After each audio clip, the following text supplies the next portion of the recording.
Miss Monahan. I drove down to Green today, and my body is here.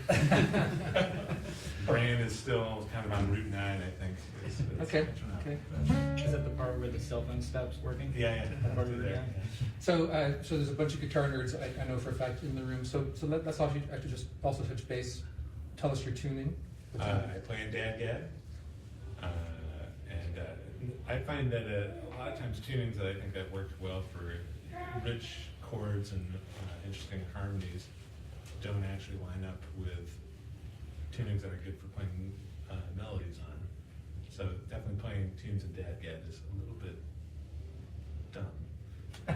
What don't you like about playing melodies? Well, melodies in DAD-GAD, you have, if you're just starting on your middle D there, you have that G to A, so it's just this ridiculous little jump. And just trying to figure out how to get around that. I always think it's like running up a set of stairs, and there's this really small step, and you have to make a decision. Am I gonna hit it, Or you're going to am I going to skip it. jump over it, or am I just going to trip on it and fall over it?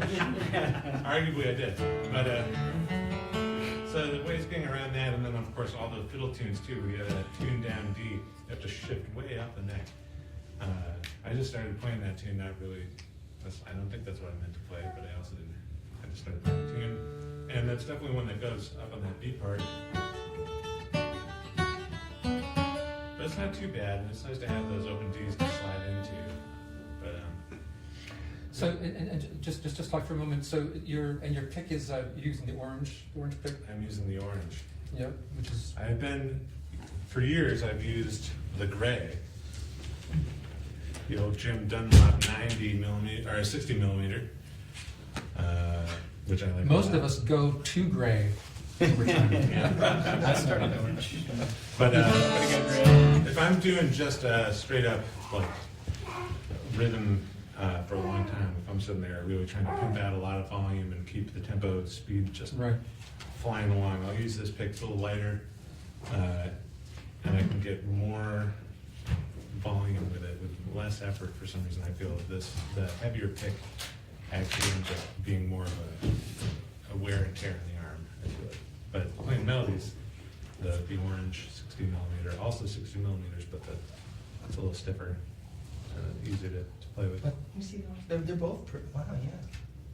Both pretty thin, huh? Yeah. Right. Yeah. And just a last thing for you then. So some of the go-to ornaments, obviously the triplet. You use the triplet. triplet a bunch. Yeah. You use the slide. Yeah, I love sliding around, bends every now and then, but I play banjo as well, but triplets are definitely the go-to ornament. Play the tune if you would one more time. Oh, sure. And just and so just like listen, kind of take in his triplets and his slides and ornaments.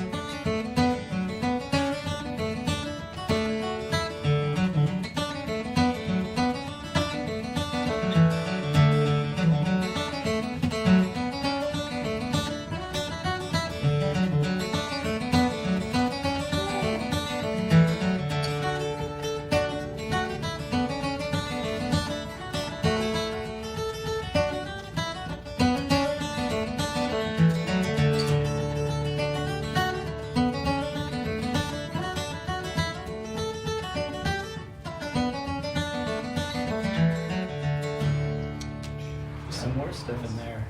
Yeah. Pull-offs. There's some cuts in the A bar. You're doing more Yeah. cuts.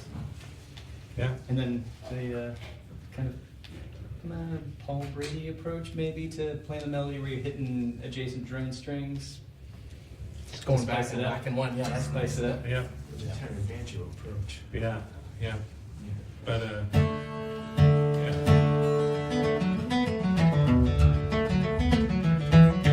Yeah, I do that through the live, grabbing the last stuff in D. Indeed, grabbing that low string. That's one of the strengths of playing melodies in an open tuning. You can kind of create this sort of pad for yourself Yeah. as you're playing the melody. Yeah.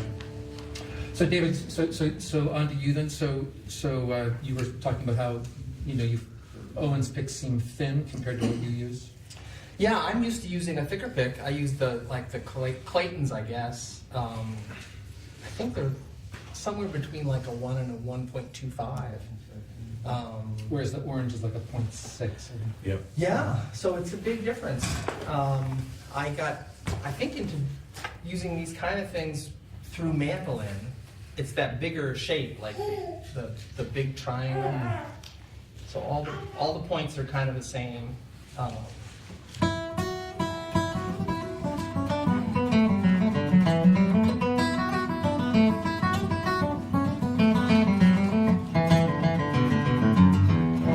You hear how much rounder and warmer that tone is? It's a different tone. Just play like another 4 bars. Yeah, yeah.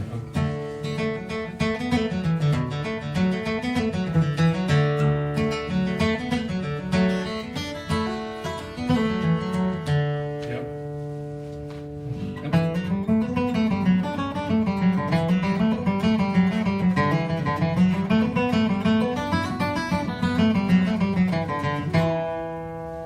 Now, this is me. I'm going to sound terrible on this.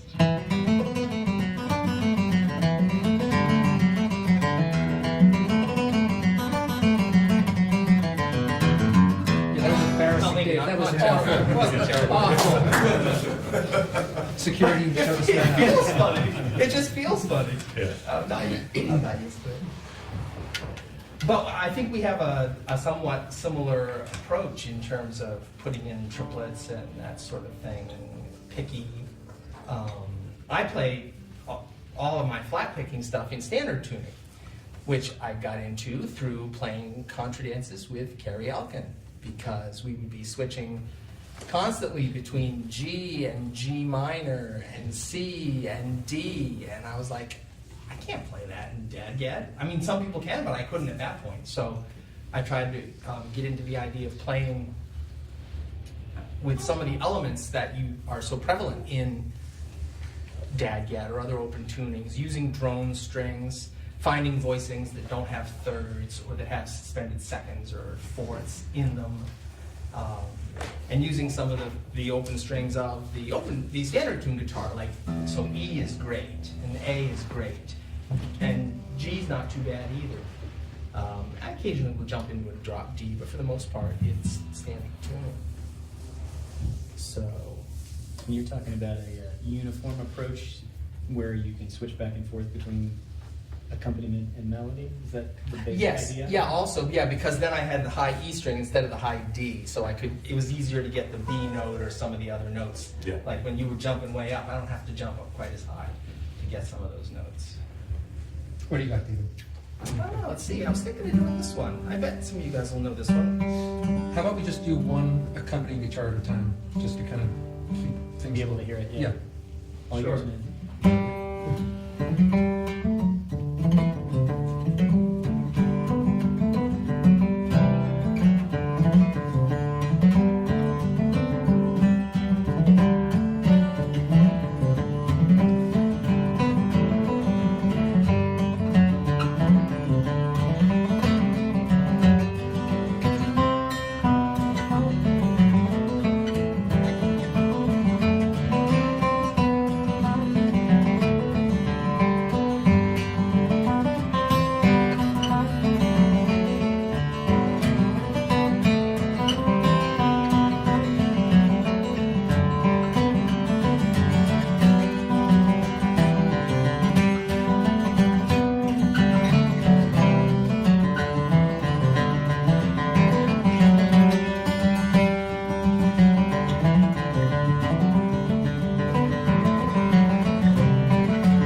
microphone. Nice. The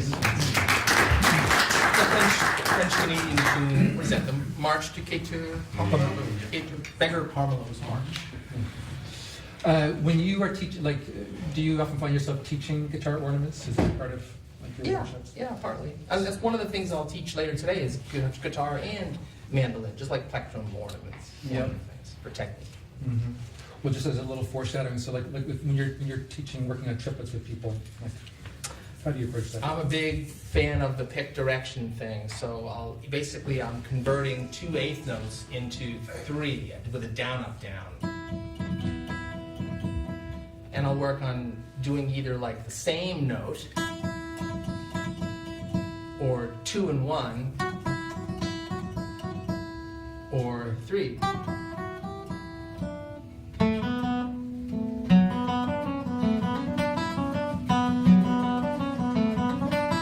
So that's 2. That's 1. That's 3. And I'll sort of, there's sort of different levels of difficulty. It's harder to do 3 different notes than to do the same pick stroke on the same note, it seems. Right. So we were talking recently about the triplet, and you were saying how like you feel like for Irish players, they do that kind of like pullback, thumb pullback on the triplet. Dip the pick down. Yeah, something I noticed. I rarely see it over here. Only seen a couple people do it. It comes from people who play the tenor banjo. Do you know what I'm talking about here, Owen? This is way more thought than I put into it. Well, My triplets as I well. have to say I didn't have to think much. It's a nice gradient here. It was very striking when I saw people do it because I'd never done that playing the guitar at all. I never changed my pick direction in the middle of just playing. My friend Brian Hanlon, that you guys probably know, does that when he's playing. Change the pick angle. Pick angle. So is it this way or this way? Just tip the thing down so it's. Oh, okay. Yeah. Glides Turn more. it. Yeah, right. I do that with tremolo. Yeah, but I guess the point is that you wouldn't do it all the time, right? It's like Right. recessive. It's like Right. just like you wouldn't use tremolo all the time. You don't use triplets all the time. If you try to play a melody like that, it kind of sounds bad. All the time.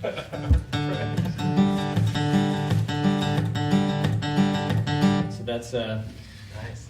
tenor banjo based technique. I don't really do that on guitar that much, but I also don't always do melodies the same way. So if I'm playing with a thinner pick, I guess I'd be more likely to do that.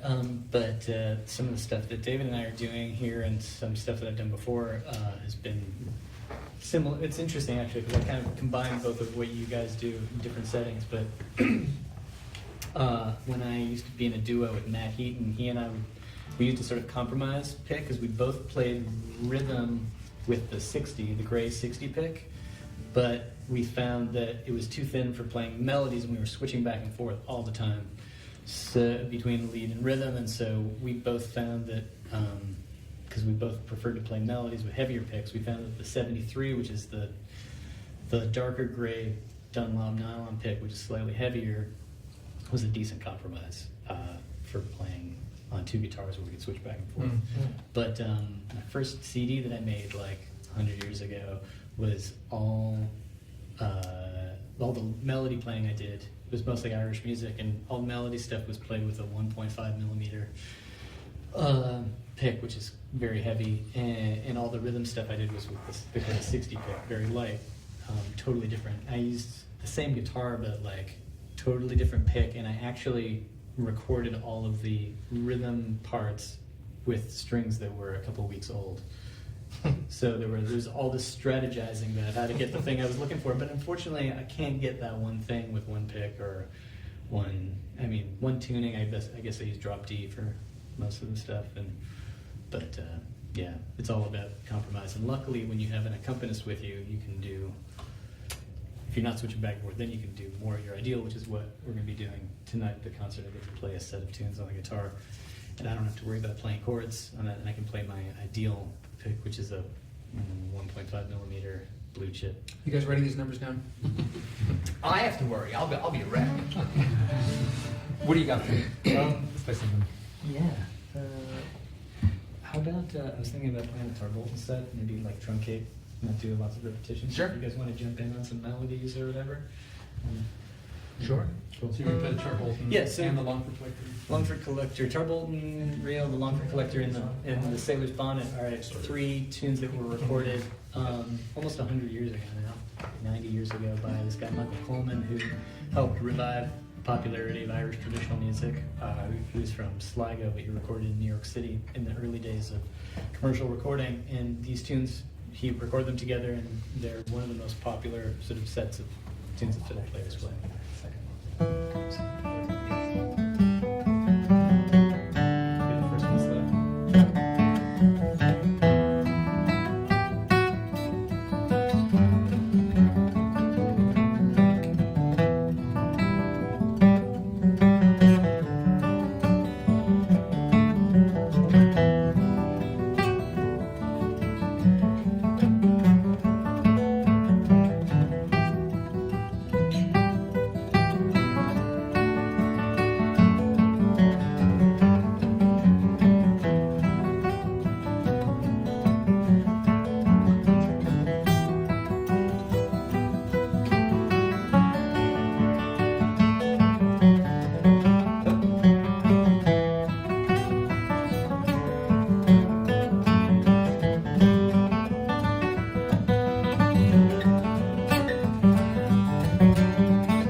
When you guys do like workshops, accompanist focused workshops, like just kind of briefly, like what's the thing you talk about?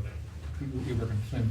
Well, I just taught one before this. So it should be easy. Easy question for you. A couple of folks here were at it. It just depends. If there's anything specific that people want to learn, but if you just sort of leave it up to me, basically what I do is if people have an interest in getting into playing guitar along with the Irish music, usually they have a goal of being able to play in their local session, and most people come at the guitar with basic open chords, and so if they haven't played Irish music before, I'll teach them some strumming patterns that are a little more native to the music, that sounds a little less like maybe rock guitar, and then show them how to use chord voicings that they know already, playing up the neck, even in standard tuning. It's hard to dive into new tunings for a lot of people, Sure. but if people are advanced at standard tuning and they want to get into something a little more adventurous, then tuning the low sixth string down to D is an easy way in, and then you have all of these chords that you can play without a lot of memorization. Right. David, what do you focus on? I like to put the chord progressions into a system. Like, I like to lay out two main systems based around like the D major scale and key and the G major scale, and then get the major progressions, and then a couple of modal progressions, like the same family of chords, but with the root shifted. So you'd have the same family of chords that you'd use for G, but your root would be D, or your root would be A minor. And sort of see how those, because so often like people think, how do you do all those chord switches and chord substitutions, but still within the basic, just, three major, three minor chords of your standard keys. So I like to present that, because a lot of times people haven't thought of accompaniment in that manner. And it's a little bit of theory, not too much hopefully, and still based around, chord progressions that are either basic 3 chord progressions or even 2 chord progressions. So I like to get that out there, as well as some of the other things. I mean, some of the things you mentioned are, I think, essential, really. What do you do?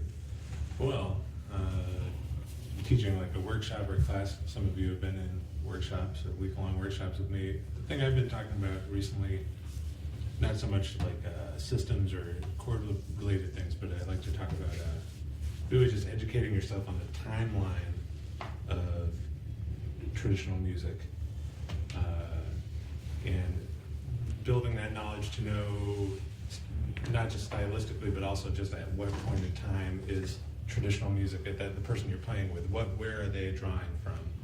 So just encouraging people to have a deep well and then a timeline to know that, like, oh, okay, I'm going to sit down and play with someone who wants to just play, they're into traditional old-time tunes from, this is outside of the world of like Irish Celtic music, but they're into this specific type of music that from this sort of time period, this region, and I don't know every single style or variety, but the more you know, the more you can kind of fit in and be sort of stylistically appropriate to what the melody player is doing, and then have a nice dialogue, I think, musically. So kind of narrowing that down. So of course, like if you're playing French Canadian or old time stuff, there'd be some big differences there. But so like say like a little tighter in, like within Irish music, like you're talking about like if you're playing like 1920s kind of.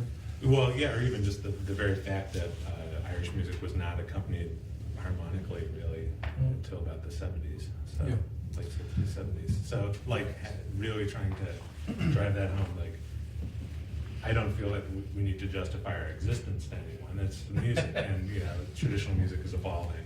It is a timeline. It's not it wasn't created. Yeah. But it's interesting on the guitar because you can listen to the whole evolution. It's not like you wonder, geez, what did guitar players do back in the 19th century when they played Celtic music? Absolutely, right. It didn't happen. It's well documented. Mm-hmm. And then, so that part of that is saying, looking at when it first started coming in, what people were doing.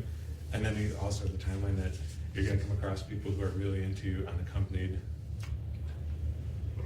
playing unaccompanied, and that's great too. I love listening to that. Okay, but so let's try to kind of bring it into a place where you could actually do two different things to kind of reflect two different ways that you would play according to either two different players that you're playing with or two different kinds of music. Yes, okay, so we're coming up with a hypothetical, which Yeah. is a little bit challenging to pick two hypothetical examples, but, you know,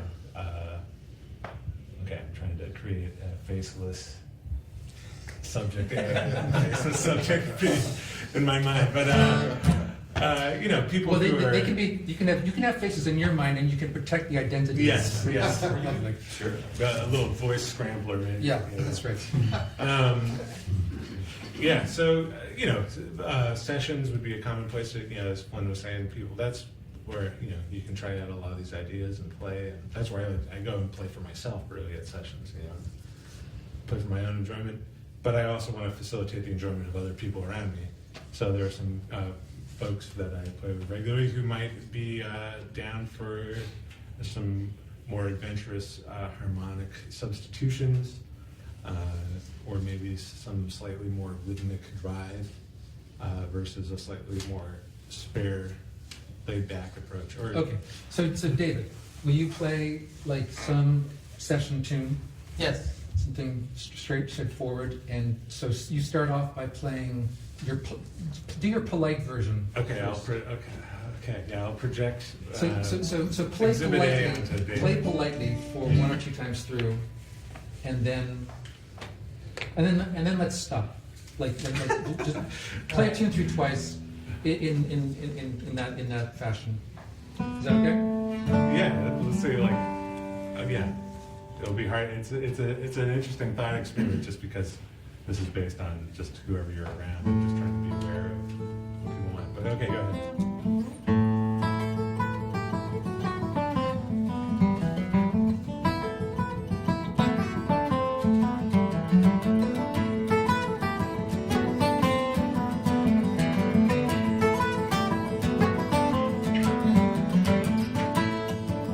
Not really using main chords.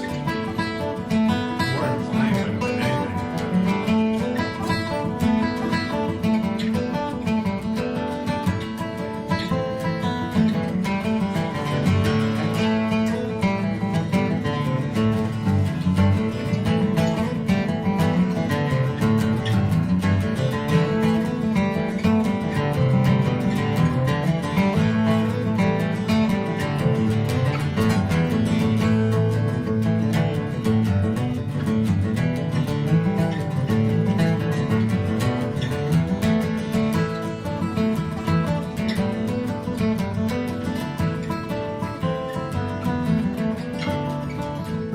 Yeah. So not much there, but really, David has something nice to say, and I just want to leave the space for him to do it.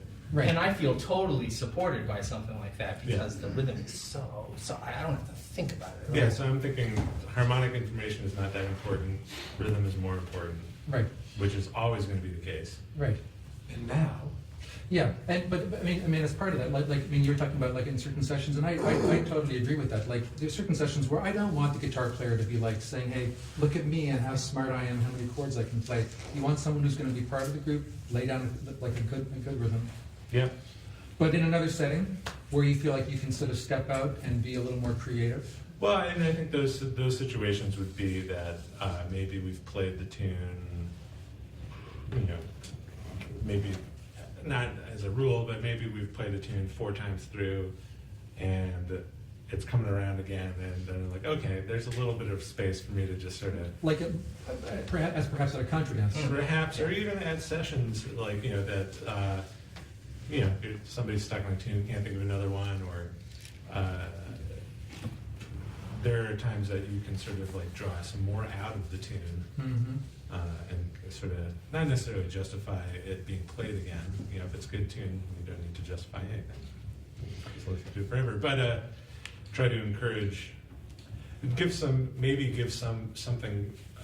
open up the path a little bit, or the widen the road for the melody player to say, oh, hey, here's something that I can sort of draw on this melody. You want to stick with this tune that you just played, or you want to switch tunes?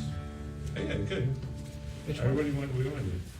Let's do it the same one. We'll get a different angle Okay. on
Just some more ideas. Great playing by David. But yeah, you know, and like if we had played that tune 4 times consecutively, I Yeah. probably would have ended Sure. up there. But I have something to add on that Good. topic there. So, just A-Bing your 2 approaches there reminds me of something that I share with a lot of people who are interested in Irish guitar, which is that there are these 2 records by a fiddle player by the name of Tommy Peoples, who recorded a lot of stuff in the late 70s and early 80s. And one record is called The High Part of the Road, and it has Paul Brady playing guitar along with him. And the second version of the tune, what Owen was doing, reminded me a lot of that. Paul's playing on that record. And then there's another record that he made a few years later with a guy named Dahi Sproul, who plays in Dadgad, and he's a much gentler, more sort of static player, less accenting in the music and in the accompaniment, and maybe less driving also. And that album is called The Iron Man. And so if you listen to those 2 Tommy Peoples records, you get a sense of 2 extremes of approaches, which that reminded me of what you were doing there. So. Do you think it affected how Tommy played? I mean, it had to affect it somehow, but is he pretty much what he does? I heard those He was records like years that, ago. yeah. I don't remember them too well. It's good. It'd be fun to go back and listen. Sure would, yeah. It's a good idea. But, You don't have to do this, but just changing gears, do you have like a finger style thing you could do? Yeah, sure. Absolutely. That's a different aspect of the old Celtic guitar thing, right? Yeah. Yeah, sure. I'm gonna do this because it's reminiscent of one of the first things in this style that really like floored me, which was Pierre Ben Suzanne and his jig arrangement of Merrily Kiss the Quaker, back in the very first album. Oh my God. Just so if you haven't heard him, it's the one with like the green album. yeah, Yeah. Pray to Party. Yeah. Pierre Ben Suzanne, how I first heard the Dadgad guitar tuning, which is what Owen's using, and he had this great finger-picked jig medley with 2 tunes, Merrily Kiss the Quaker, and then a tune called Kunla, which has another name too.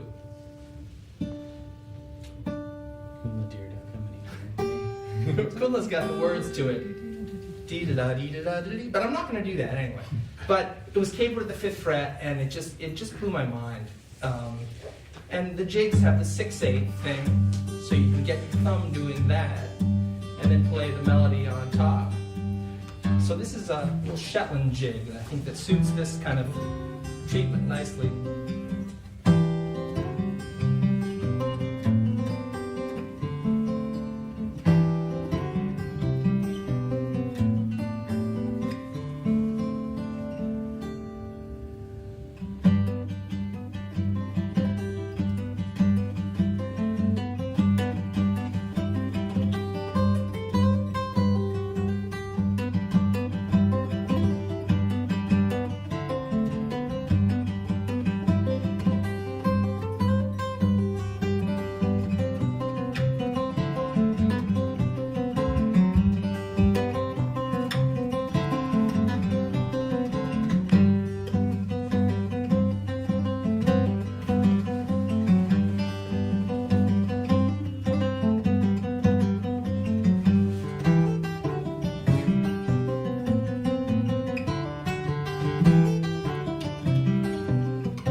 Before we move on to Flynn, are there any burning questions that anyone has? There, yeah, Tim. Why didn't you go up to fifth? Could you play anywhere? You could play it anywhere. There's two reasons why I put it up here. When the tune's played on other instruments, it's played in the key of G, so I'm playing it in the key of G, using like a D fingering. So if a fiddle player or a whistle player was playing it, they could play along with me. And the other reason is it's nice to have some things that have this high capo position because of that tinkly sound up the neck. I don't know if you ever tried to play like Here Comes the Sun. You play it down here and it sounds kind of cool. You play it up here and it's like, oh yeah, that's what it's supposed to sound like. So it just gets a different sound. And another question there. So you're working on that. Do you separate the melody fingers with your thumb as you're going along? Yes. Yeah. So the idea is that I'm playing the tune like.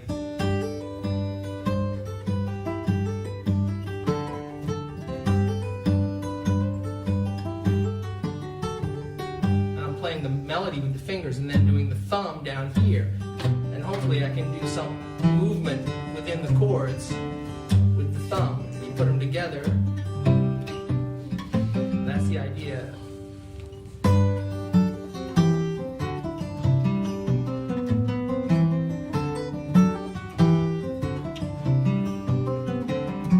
That kind of thing. But when you're working on it, do you work on them independently first, or do you always work with them together? What I try to do is I start with them together, but I work them really slowly. And usually what happens is there's a problem. Something breaks down, then you have to figure out how are you going to solve that problem. Like, because I only use the thumb and two fingers, so I have to kind of dip back and forth over the top strings, or maybe sometimes the thumb has to drop out and jump in for a melody. So there's usually a little certain amount of problem solving. It tends to be ornaments to get it. left hand, yeah. It tends to be worked out. I don't do this kind of thing on the fly usually. You'll start with a tune that you know already, though, right? So it'll be in your head, whether you Right. played it or not. And then arrange it. Yeah. It's kind of hard to do. It's hard to improvise it. All right, Flynn, got something else up your sleeve? To play a tune? Or, yeah, whatever. Yes. Guitar. Yeah, fortunately Celtic for you, I Guitar. didn't dance.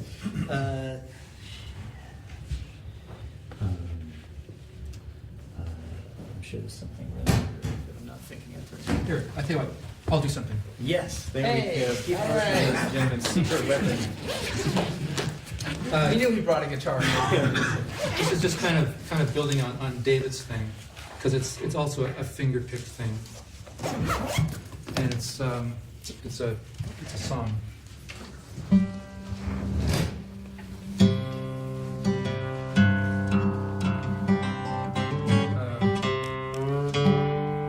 What tuning are you going to be in? I'm going into G.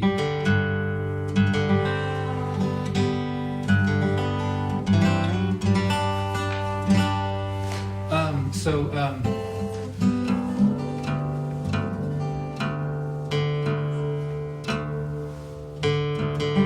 it's a song, and I do a little tune as part of it.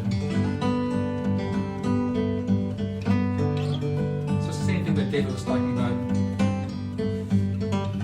It has that sort of like this kind of ostinato thumb. And I sort of use the guitar.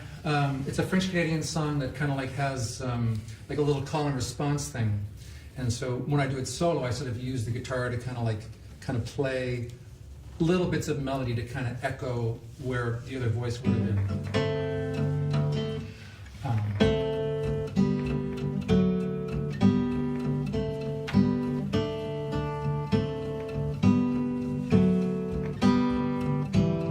On perd aussi ma mariée, et dans l'âge me déroulé.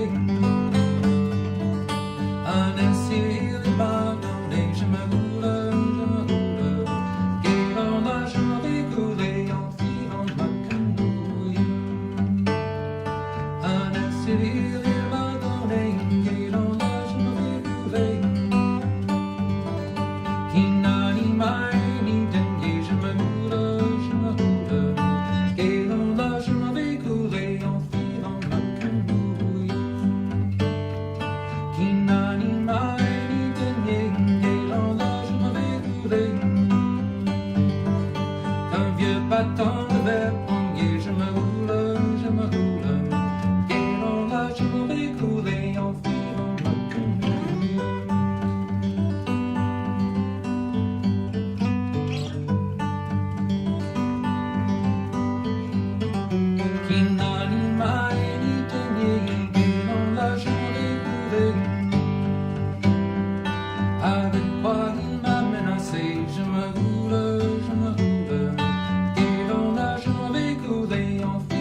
écoulé, je m'en irai, Guéranda, je m'en écoulé.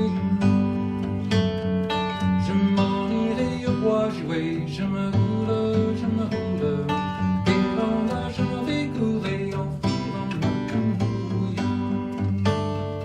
Je m'en irai au bois jouer, Guéranda, je vais jouer.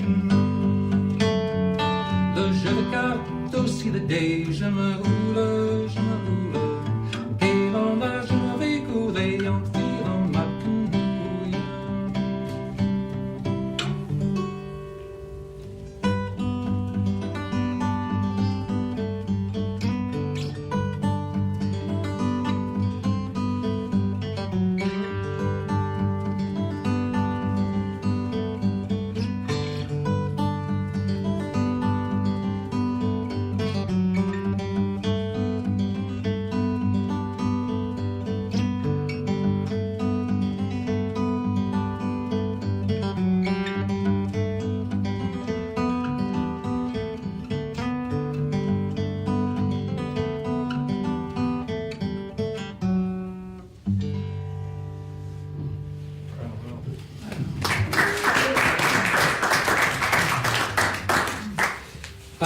Let's do one more thing. Quickly. How shall we do? Play a tune for us, David.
Celtic Guitar, Owen Marshall, David Surette, Flynn Cohen. Thanks, guys. It was fun. And Keith Murphy.